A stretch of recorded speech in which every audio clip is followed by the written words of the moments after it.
ಕಾಂಗ್ರೆಸ್ ಸಂಸ್ಥೆಯ ಧ್ಯೇಯ ಆದೇಶಗಳಿಗೋಸ್ಕರ ಕಾಂಗ್ರೆಸ್ ಸೇವಾದಳದ ಮೂಲಕ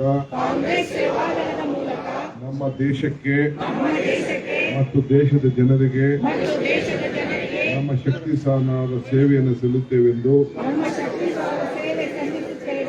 ಪ್ರಮಾಣ ಮಾಡುತ್ತೇವೆ. ನಾವು ಪಕ್ಷದ ತತ್ವ ಸಿದ್ಧಾಂತಗಳಿಗೆ ಬದ್ಧರಾಗಿ ಯಾವುದೇ ಭೇದ ರಾಜಕೀಯ ಆಸೆ ಆಮಿಷಗಳಿಗೆ ಒಳಗಾಗದೆ ಸಾಮಾಜಿಕ ಪೀಳಿಗೆಗಳಿಂದ ದೂರವಿದ್ದು ಪ್ರಾಮಾಣಿಕತೆ ಚಾರಿತ್ರ್ಯ ತೆಕ್ಕೆಗೆ ಬರದ ರೀತಿಯಲ್ಲಿ ಜಾತಿ ಧರ್ಮದ ಮೇಲು ಕೀಳು ಹಾಗೂ ಯಾವುದೇ ಕಲಹ ಬಾರದ ರೀತಿಯಲ್ಲಿ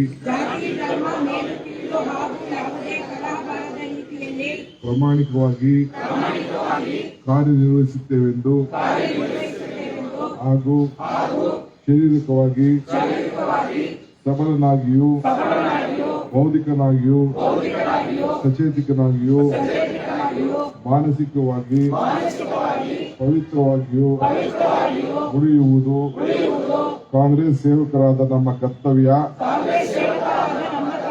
ಈ ಮೂಲಕ ಪ್ರತಿಜ್ಞೆ ಮಾಡುತ್ತೇವೆ. ಜೈ ಹಿಂದ್, ಜೈ ಕಾಂಗ್ರೆಸ್. ಬಂಧುಗಳೇ, ಈ ಒಂದು ಪವಿತ್ರವಾದಂತಹ ಐತಿಹಾಸಿಕವಾದಂತಹ ದಿನ, ಕಾಂಗ್ರೆಸ್ ಪಕ್ಷ 139ನೇ ವರ್ಷ ಸಂಭ್ರಮವನ್ನ ಇವತ್ತು ನಾವು ಆಚರಣೆಯನ್ನು ನಾವು ಮಾಡ್ತಾ ಇದ್ದೇವೆ. ನಾನು ಇಲ್ಲಿ ಸೇರ್ತಂತ ಎಲ್ಲ ನಮ್ಮ ನಾಯಕರಿಗೆ, ಕಾರ್ಯಕರ್ತರಿಗೆ ನಾನು ಅಭಿನಂದಿಸ್ತಾ ಇದ್ದೇನೆ. ಮುಖ್ಯವಾಗಿ ಸೇವಾದಳದವರಿಗೆ ಮತ್ತು ಕಾಂಗ್ರೆಸ್ ಪಕ್ಷದ ಎಲ್ಲ ಕಾರ್ಯಕರ್ತರು. ರಾಜಕಾರಣದಲ್ಲಿ ಅಧಿಕಾರ ಬರ್ತದೆ, ಅಧಿಕಾರ ಹೋಗ್ತದೆ. ಆದರೆ ಕಾರ್ಯಕರ್ತರ ಏನು ಒಂದು ಸಂಭ್ರಮ, ಕಾರ್ಯಕರ್ತರ ಹೆಸರು, ಗೌರವ ಅದು ಶಾಶ್ವತವಾಗಿ ಉಳಿತದೆ. ನಾವೆಷ್ಟೇ ನಾಯಕರಾದ್ರೂ ಕೂಡ ಕೊನೆಗೆ ನಾವು ಕಾರ್ಯಕರ್ತರೆ. ಇದನ್ನು ನಾನು ಮನಗೊಂಡು ಈ ಮಾತನ್ನ ನಿಮ್ಮ ಮುಂದೆ ಹೇಳ್ತಾ ಇದ್ದೇನೆ. 139 ವರ್ಷದ ಹಿಂದೆ ಪ್ರಾರಂಭ ಮಾಡಿದಂತ ನಮ್ಮ ಕಾಂಗ್ರೆಸ್ ಪಕ್ಷ ಈ ದೇಶಕ್ಕೆ ಕೊಟ್ಟಂತ ಇತಿಹಾಸ, ಈ ದೇಶಕ್ಕೆ ತಂದಂತ ಬದಲಾವಣೆ, ಈ ದೇಶಕ್ಕೆ ಕೊಟ್ಟಂತ ಪ್ರಜಾಪ್ರಭುತ್ವ, ಈ ದೇಶಕ್ಕೆ ತಂದಂತ ಅಭಿವೃದ್ಧಿ ನಾವು ಇವತ್ತು ಮೆಲುಕು ಹಾಕುವಂತ ಒಂದು ದೊಡ್ಡ ಇತಿಹಾಸ ಪುಟದಲ್ಲಿ ನಾವೆಲ್ಲ ಹೆಜ್ಜೆ ಇಡ್ತಾ ಇದ್ದೇವೆ. ಇವತ್ತು ಕಾಂಗ್ರೆಸ್ ಪಕ್ಷ, ಭಾರತೀಯ ರಾಷ್ಟ್ರೀಯ ಕಾಂಗ್ರೆಸ್ ಪಕ್ಷ ಇವತ್ತು ನಾಗ್ಪುರದಲ್ಲಿ ಒಂದು ವಿಶೇಷವಾದಂತಹ ಒಂದು ಸಂಭ್ರಮವನ್ನ ಹಮ್ಮಿಕೊಂಡಿದೆ. ಎಲ್ಲ ಶಾಸಕರಿಗೆ, ಸಂಸತ್ ಸದಸ್ಯರಿಗೆ, ನಾಯಕರಿಗೂ ಕೂಡ ಅಲ್ಲಿ ಆಹ್ವಾನಿಸಿದ್ದಾರೆ. ನಾನು ಆ ಕಾರ್ಯಕ್ರಮಕ್ಕೆ ಬೆಳಗ್ಗೆ 8 ಗಂಟೆ 9 ಗಂಟೆಗೆ ಇದನ್ನ ಫ್ಲಾಗ್ ಹಾಸ್ಟ್ ಮಾಡಿ ಹೊರಡೋನಿದೆ. ಮುಖ್ಯಮಂತ್ರಿಗಳು ನಾನು ಇಲ್ಲೇ ಉಳ್ಕೊಂಡು ಈ ಕಾರ್ಯಕ್ರಮದಲ್ಲಿ ಪಾಲ್ಗೊಳ್ತೀನಿ ಅಂತ ಹೇಳಿದ್ರು. 11 ಗಂಟೆಗೆ ಅವರು ಬರ್ತಾ ಇದ್ದಾರೆ. ಸೊ ಅದಕ್ಕೆ ನಾನು ಧ್ವಜ ಹಾರಿಸ್ಬಿಟ್ಟು ನಮ್ಮ ಹತ್ರ ಕೆಲವು ವಿಚಾರಗಳನ್ನ ತಿಳಿಸಿ ನಾನು ಮುಂದಕ್ಕೆ ಹೋಗ್ತೀನಿ. ಮುಗಿದು ಬಂದು 11 ಗಂಟೆಗೆ ಮುಖ್ಯಮಂತ್ರಿಗಳು ಕಾರ್ಯಕ್ರಮವನ್ನು ನಡೆಸ್ಕೊಳ್ತಾರೆ. ತಾವೆಲ್ಲ ಇಲ್ಲಿ ಬಹಳ ಶಾಂತ ರೀತಿಯಿಂದ ಸಹಕರಿಸಬೇಕು ಅಂತ ಹೇಳಿ ನಾನು ಪ್ರಾರ್ಥನೆಯನ್ನ ನಾನು ಮಾಡ್ತಾ ಇದ್ದೇನೆ. ಇವತ್ತು ನಾವೆಲ್ಲ ಇಡೀ ದೇಶ ಬಹಳ ಕಷ್ಟ ಕಾಲದಲ್ಲಿ ಇದೆ. ಈ ಕಷ್ಟ ಕಾಲದಲ್ಲಿ ಎದುರಿಸಿ ಮತ್ತೆ ಈ ದೇಶಕ್ಕೆ ಶಕ್ತಿ ತುಂಬಬೇಕು, ಪ್ರಜಾಪ್ರಭುತ್ವ ಉಳಿಸಬೇಕು, ಸಂವಿಧಾನ ಉಳಿಸಬೇಕು, ಬದುಕಿನ ಹಾದಿಯಲ್ಲಿ ನಮ್ಮ ಸರ್ಕಾರ, ನಮ್ಮ ಪಕ್ಷ ತೆಗೆದುಕೊಂಡು ಹೋಗ್ಬೇಕು ಅನ್ನೋ ದೃಷ್ಟಿಯಿಂದ ಅನೇಕ ಪ್ರಯತ್ನಗಳನ್ನ ಇವತ್ತು ನಾವು ಮಾಡ್ತಾ ಇದ್ದೇವೆ. ಎಲ್ಲರಿಗೂ ಕೂಡ ನ್ಯಾಯಬದ್ಧವಾದಂತಹ ಸ್ವಾತಂತ್ರ್ಯವನ್ನು ತಂದುಕೊಟ್ಟು ಈ ದೇಶಕ್ಕೆ ಎಲ್ಲರೂ ಕೂಡ ಶಕ್ತಿ ಇವತ್ತು ತುಂಬಿದ್ದೇವೆ. ಪಕ್ಷ ಭೇದ ಮರೆತು ಕೆಲವರೆಲ್ಲ ಮಾತಾಡ್ತಾ ಇರ್ಬೋದು.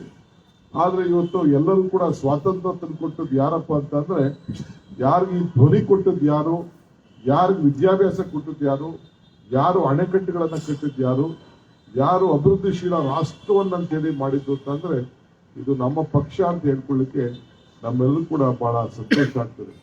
ನಮ್ಮ ನಾಯಕರುಗಳು ಪಂಡಿತ್ ಜವಾಹರ್ಲಾಲ್ ನೆಹರು ಅವರಿಂದ, ಮಹಾತ್ಮ ಗಾಂಧೀಜಿಯಿಂದ ಹಿಡಿದು ಸರ್ದಾರ್ ವಲ್ಲಭಭಾಯಿ ಪಟೇಲ್ ಇರ್ಬೋದು, ಎಲ್ಲರೂ ಕೂಡ ನಾಯಕರುಗಳು ಇವತ್ತು ಇಂದಿರಾ ಗಾಂಧಿ, ರಾಹುಲ್ ಗಾಂಧಿ, ಎಲ್ಲ ಸೋನಿಯಾ ಗಾಂಧಿ ಮತ್ತು ರಾಜೀವ್ ಗಾಂಧಿ ಎಲ್ಲ ಕೂಡ ಒಂದಲ್ಲ ಒಂದು ರೀತಿ ತ್ಯಾಗವನ್ನ ಮಾಡಿಕೊಂಡು ಗಾಂಧಿ ಕುಟುಂಬ ಇವತ್ತು ಈ ದೇಶವನ್ನ ಉಳಿಸ್ಕೊಂಡು ಇವತ್ತು ಬಂದಿದೆ. ಸಾವಿರಾರು ಜನ ನಾಯಕರುಗಳು ಇವತ್ತು ಈ ದೇಶಕ್ಕೆ ತಮ್ಮ ಪ್ರಾಣ ಕೂಡ ತ್ಯಾಗವನ್ನ ಮಾಡಿದ್ದಾರೆ, ಅಧಿಕಾರ ತ್ಯಾಗವನ್ನು ಮಾಡಿದ್ದಾರೆ. ಇದೆಲ್ಲ ಬಹುಶಃ ತಾವೆಲ್ಲ ಅರ್ತ್ಕೊಂಡಿದ್ದೀರಿ ಅಂತ ಹೇಳಿ ನಾನಂತೂ ಭಾವಿಸ್ಕೊಂಡಿದ್ದೀನಿ. ನೀವೆಲ್ಲ ಬಹಳ ಕಷ್ಟಪಟ್ಟು ಈ ರಾಜ್ಯದಲ್ಲಿ ಕಾಂಗ್ರೆಸ್ ಅಧಿಕಾರಕ್ಕೆ ತಂದಿದ್ದೀರಿ. ನಾವು ಏನು ಜನರಿಗೆ ಮಾತನ್ನ ಕೊಟ್ಟಿದ್ದೋ, ನುಡಿದಂತೆ ನಡೀತೀವಿ ಅಂತ ಹೇಳಿದ್ದೋ, ಕಷ್ಟ ಆರ್ಥಿಕ ಪರಿಸ್ಥಿತಿ ಸುಮಾರು 60,000 ಕೋಟಿ ರೂಪಾಯಿ ಇವತ್ತು ಜನರಿಗೆ ನೇರವಾಗಿ ಅವರ ಅಕೌಂಟ್ಗೆ ಹಣ ಹೋಗೋ ರೀತಿಯಲ್ಲಿ ಇವತ್ತು ಕಾರ್ಯಕ್ರಮವನ್ನು ರೂಪಿಸಿ ಇಡೀ ದೇಶಕ್ಕೆ ಒಂದು ದೊಡ್ಡ ಮಾದರಿ ಆಗುವಂತಹ ಕೆಲಸವನ್ನ ಇವತ್ತು ನಾವು ಮಾಡಿದ್ದೇವೆ. ನಮ್ಮ ಶಾಸಕರಿಗೆ ಇವತ್ತು ಅವರಿಗೆಲ್ಲ ಶಕ್ತಿ ತುಂಬುವಂತ ಕೆಲಸ, ಕಾರ್ಯಕರ್ತರಿಗೆ ಶಕ್ತಿ ತುಂಬುವಂತ ಕೆಲಸ, ಇದೆಲ್ಲ ಕೂಡ ನಾವು ಮಾಡಿದ್ದೇವೆ. ಇವತ್ತು ನಮ್ಮ ಹಣ ದುಬ್ಬರ, ಇವತ್ತು ನಿರುದ್ಯೋಗ, ಇದರಿಂದ ಎಷ್ಟು ಸಮಸ್ಯೆ ಆಗ್ತಾ ಇದೆ. ಈ ಮಧ್ಯದಲ್ಲಿ ನಾವು 5 ಗ್ಯಾರಂಟಿಗಳನ್ನ ನಾವೆಲ್ಲ ಕೊಟ್ಟಿದ್ದೆ. 5 ಗ್ಯಾರಂಟಿಗಳನ್ನ ಕೊಟ್ಟು ಘೋಷಣೆ ಮಾಡಿದ್ದೆ. ಆ 5 ಗ್ಯಾರಂಟಿ ನಮ್ಮ ಹಸ್ತದಲ್ಲಿರುವಂತಹ ಬೆರಳು ಇದ್ದಂಗೆ. ನಾನು ಇದನ್ನು ಯೋಚನೆ ಮಾಡಿ ಪಕ್ಷದ ಅಧ್ಯಕ್ಷನಾಗಿ ತೀರ್ಮಾನ ಮಾಡಿದಾಗ 5 ಗ್ಯಾರಂಟಿ ಇರಬೇಕು ಅಂತ. 5 ಗ್ಯಾರಂಟಿ ಸೇರಿ ಕೈ, ನಮ್ಮ 5 ಬೆರಳು ಸೇರಿ ಕೈ ಹೆಂಗೆ ಮುಷ್ಟಿ ಆಯ್ತು ಅಂತೇಳಿ ಮೊನ್ನೆ ನಾನು ಕೊನೆಯ ದಿನ ಯುವ ನಿಧಿಯಲ್ಲಿ ಅದನ್ನ ಪ್ರಸ್ತಾವನೆ ಮಾಡಿದೆ. ಹಂಗೆ 5 ಗ್ಯಾರಂಟಿ ಸೇರಿ ನಮ್ಮ ಕೈ ಕೂಡ ಮುಷ್ಟಿ ಹೆಂಗೆ ಕೈ ಆಯ್ತು, ನಮ್ಮ ಪಕ್ಷ ಕಾಂಗ್ರೆಸ್ ಕೂಡ ಅಷ್ಟೇ ಇವತ್ತು ಬಲಿಷ್ಠವಾಗಿ ಇವತ್ತು ಬೆಳೀತಾ ಇದೆ. ನಾನು ಬೇರೆ ಪಾರ್ಟಿಯವ್ರ ಬಗ್ಗೆ ಮಾತಾಡೋದು ಈಗ ಸೂಕ್ತ ಅಲ್ಲ. ನಿಮ್ಗೆ ನಾನು ಹೇಳೋದಷ್ಟೇ, ನಮ್ಮ ಕಾರ್ಯಕರ್ತರು ನಾವು 10ನೇ ತಾರೀಕು ಒಂದು ದೊಡ್ಡ ಸಮಾವೇಶ ಅಂದ್ರೆ ಶಾಸಕರು, ಪದಾಧಿಕಾರಿಗಳು ಮತ್ತು ಸಮಾವೇಶವನ್ನ, ಇಲ್ಲೊಂದು ಮೀಟಿಂಗ್ ಅನ್ನ ಕಾಂಗ್ರೆಸ್ ಕಚೇರಿಯಲ್ಲೇ ಮುಖ್ಯಮಂತ್ರಿಗಳು, ನಾನು ಮತ್ತು ನಮ್ಮ ದೆಹಲಿ ಇರುವಂತಹ ಪದಾಧಿಕಾರಿಗಳು, ಸುರ್ಜೇವಾಲಾ ಅವರು ಬರ್ತಾ ಇದ್ದಾರೆ. ಆವತ್ತು ನಾವೆಲ್ಲ ಕೂತ್ಕೊಂಡು ಈ ಲೋಕಸಭಾ ಎಲೆಕ್ಷನ್ಗೆ ಯಾವ ದಿಕ್ಕಿನಲ್ಲಿ ನಾವು ತೆಗೆದುಕೊಳ್ಳಬೇಕು, ಯಾವ ರೀತಿ ನಮ್ಮ ಕಾರ್ಯಕ್ರಮಗಳನ್ನ ಜನರಿಗೆ ಮುಟ್ಟಿಸಿದ್ದೇವೆ ಅದನ್ನ ಕಾರ್ಯಕ್ರಮವನ್ನು ರೂಪಿಸಬೇಕು ಅಂತೇಳಿ ನಿಮಗೆ ಮಾರ್ಗದರ್ಶನವನ್ನು ಕೂಡ ನಾವು ಕೊಡ್ತೇವೆ. ಆ ಸಂದರ್ಭದಲ್ಲಿ ತಾವೆಲ್ಲ ಕಾರ್ಯಕರ್ತರು ನೀವು ಯಾವುದು ಕೂಡ ಯೋಚನೆ ಮಾಡದೆ ನೀವು ಮನೆಗೆ ಹೋಗಿ ಜನರಿಗೆ ಮುಟ್ಟಿಸ್ಬೇಕು.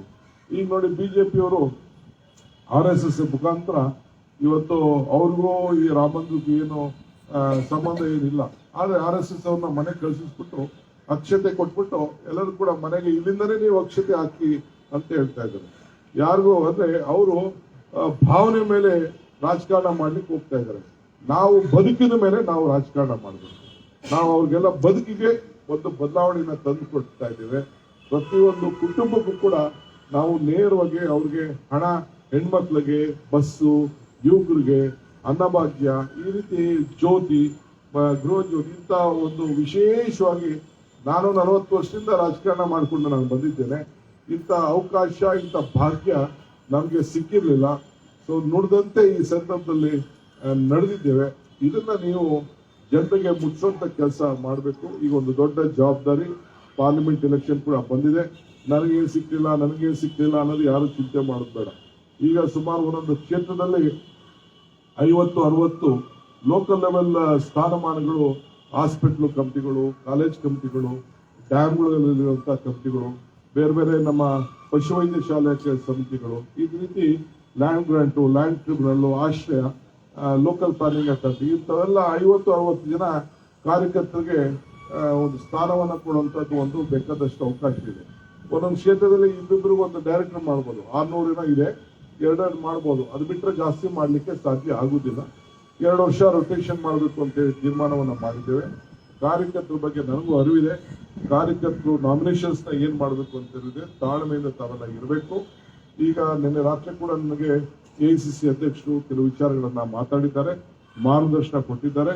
ರಾಹುಲ್ ಗಾಂಧಿ ಅವರು ಮಾತಾಡಿದ್ದಾರೆ, ಕಾರ್ಯಕರ್ತರಿಗೆ ಗೌರವ ಕೊಡಬೇಕು. ಬಟ್ ಶಾಸಕರಿಗೆ ಏನ್ ಕೊಡಬೇಕು ಆ ಕೆಲಸವನ್ನ ಸದ್ಯದಲ್ಲೇ ಇವತ್ತು ನಾಳೆ ಕೆಲವು ತೀರ್ಮಾನವನ್ನ ಈಗಾಗಲೇ AICC ಅವರು ಮಾಡಿದ್ದಾರೆ. ನೀವೆಲ್ಲ ತಾಳ್ಮೆಯಿಂದ ಇದ್ದು, ನಾನು ಹೇಳಿದ್ದೇನೆ, ಯಾವುದೇ ಒಂದು ಸಮಿತಿಗಳನ್ನ ರಚನೆ ಮಾಡಲಿ, ಸೇವಾದಂಡವರು ಒಬ್ರು ಇರಬೇಕು, ಮಹಿಳೆ ಒಂದು ಇರಬೇಕು, ಯುವಕರು ಇರಬೇಕು, ವಿದ್ಯಾರ್ಥಿಗಳು ಇರಬೇಕು, ಬೇರೆ ಜನರಲ್ ಅವರು ಇರಬೇಕು, OBC ಇರಬೇಕು, SC ST ಇರಬೇಕು. ಎಲ್ಲರೂ ಕೂಡ ಸಮಾನವಾಗಿ ಅಧಿಕಾರವನ್ನ ಅವರ ಸ್ವಾಭಿಮಾನಕ್ಕೆ, ಅದರಿಂದ ಏನು ಸಿಗದು ಬಿಡೋದು ಬೇರೆ ವಿಚಾರ.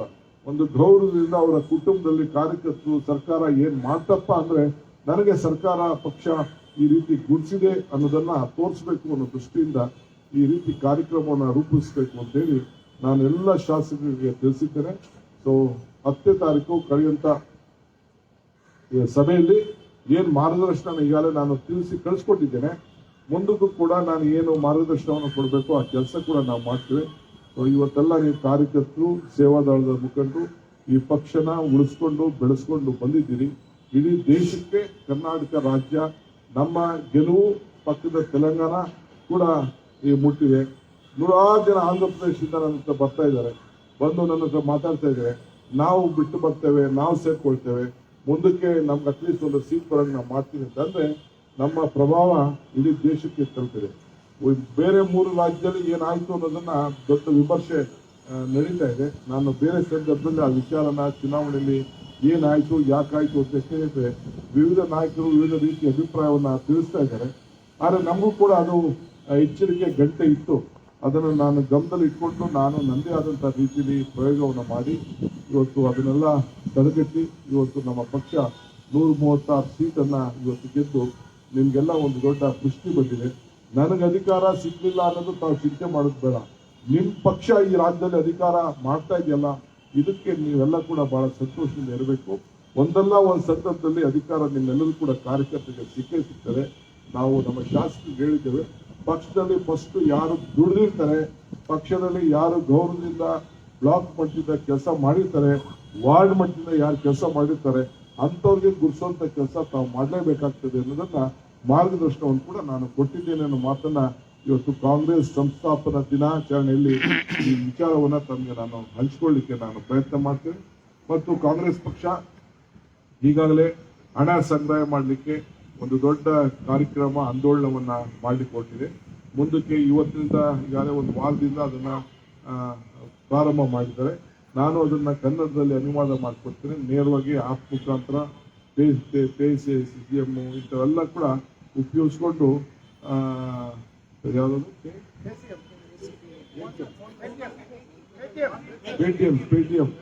ಪೇಟಿಎಂ ಬೇರೆ ಬೇರೆ ಇರ್ತದೆ, ನೇರವಾಗಿ ನೀವು ಹಣನ ಟ್ರಾನ್ಸ್ಫರ್ ಮಾಡಬಹುದು. ಮಾಡಿದೀರಾ?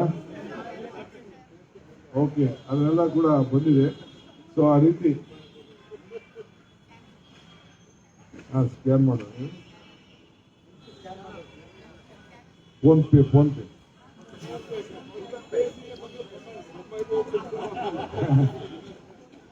ಆ ಒಮ್ಮ ಹೇಳಿದಾರಲ್ಲ, ಇವ್ರು ಎಷ್ಟ ಹೇಳಿದಾರಲ್ಲ, ಅದಕ್ಕೆಲ್ಲ ಉತ್ತರ ಹೇಳಿದಾರೆ ಬಿಡಿ, ನಾವೇನು ಹೇಳ್ಬೇಕಾಗಿಲ್ಲ. ಬಂದಿದೆ. ನಾನು ಯಾಕೆಂದ್ರೆ ಅಕೌಂಟಿಂಗ್ ಇರಬೇಕು, ಆ ದೃಷ್ಟಿಯಿಂದ ACC ಮಲ್ಲಿಕಾರ್ಜುನ್ ಖರ್ಗೆ ಸಾಹೇಬರು ಹಣ ಕಳಿಸೋರ್ಗೆಲ್ಲ ಸರ್ಟಿಫಿಕೇಟ್ ಕೂಡ ಬರ್ತಾ ಇದೆ. ನೀವು ಕೊಟ್ಟಿದ್ದಲ್ಲ ಕಾರ್ಯಕರ್ತರು ಕೊಡ್ಬೇಕು. ಎಷ್ಟು? 1380 ರೂಪಾಯಿ ಕೊಟ್ಟಿದ್ದಾರೆ, ಕಡಿಮೆ ಆಯ್ತು.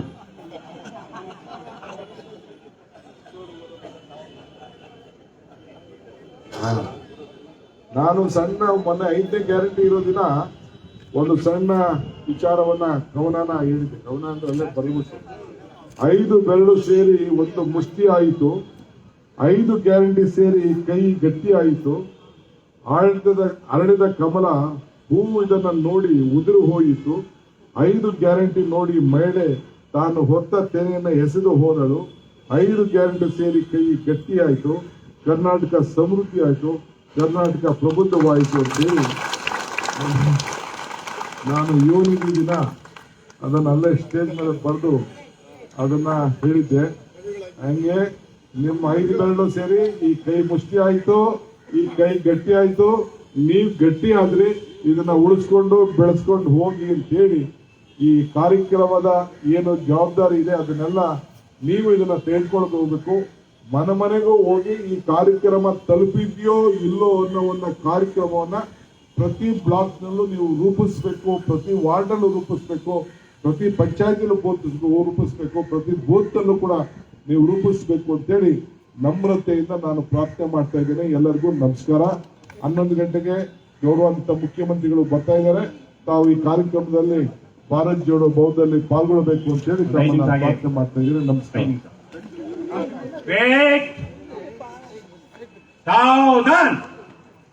एक साथ राष्ट्रगान शुरू करेंगे। विनायक जय हे भारत।